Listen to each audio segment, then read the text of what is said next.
Indian nation. We, the physics students of Sri Ramakrishna College of Arts and Science, are back again with yet another episode of Muon G-2, the Particle Physics Experiment series. I am Bhumika and I am here to explain the experimental setup.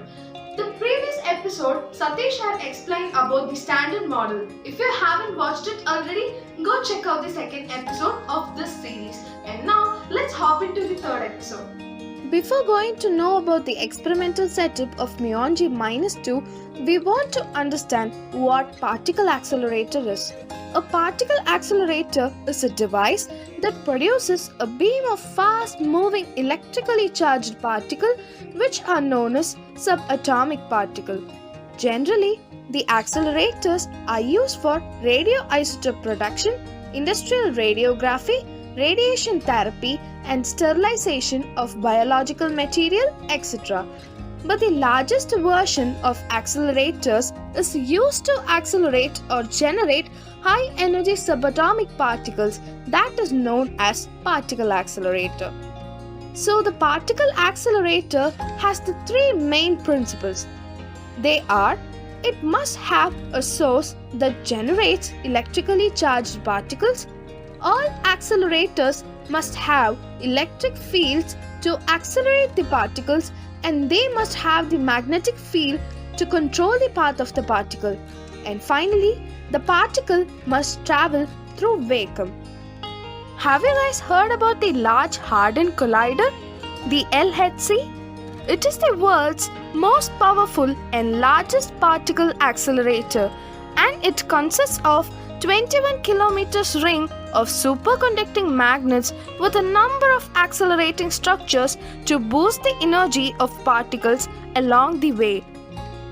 The Fermilab experiment reuses the main component from the Brookhaven experiment, a 50-foot diameter superconducting magnetic storage ring.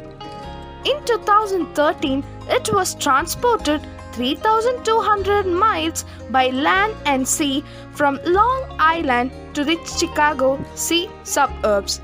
Isn't it interesting?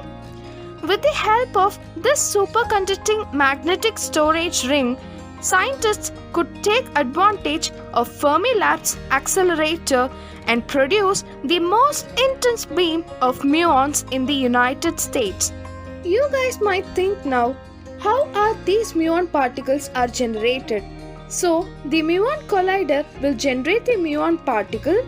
The process takes place in such a way: we take a hydrogen atom and we remove the electron from that atom.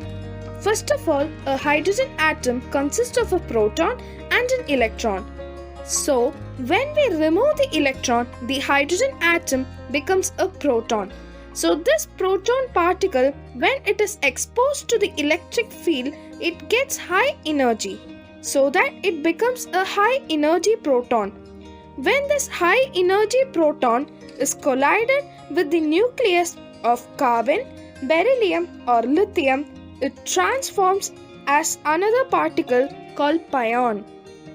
Pion will be either a positive particle or a negative particle.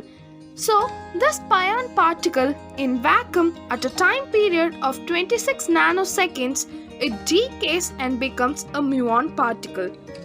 This is how a muon particle is accelerated from a muon collider. Hope all are clear with this process. So earlier in this video, I told you guys about a superconducting magnet which travel 3,200 miles from New York to Illinois. The ring was built at Brookhaven National Laboratory in 1990s for a similar experiment like this. Moving the ring from New York cost 10 times less than building a new one. The magnet is 3 rings of aluminum with superconducting coils inside. The 17-ton ring cannot be taken apart or twisted more than a few degrees, because it may cause an irreparable damage to the coils inside. Perhaps it was a tricky voyage. The main part of this experiment is the data extraction and the computation of magnetic dipole moment. Here in this experiment, we use the electromagnetic calorimeter as a particle detector. The data which is produced from electromagnetic calorimeter is completely dependent upon the magnetic dipole of the muon particle. When we compute the value or the data of electromagnetic calorimeter, it is used to calculate the magnetic dipole moment and the G factor, that is the gyromagnetic ratio. The data extracted will be like for an average for 1 second it stores up to 18 GB. Thus the high quality data is necessary for most accurate calculation. With this, we come to the end of this episode. Hope you guys enjoyed watching this video. In the next episode, Harish and Sneka will be explaining about the theoretical evolution of muon G-2 experiment. Until then, signing off.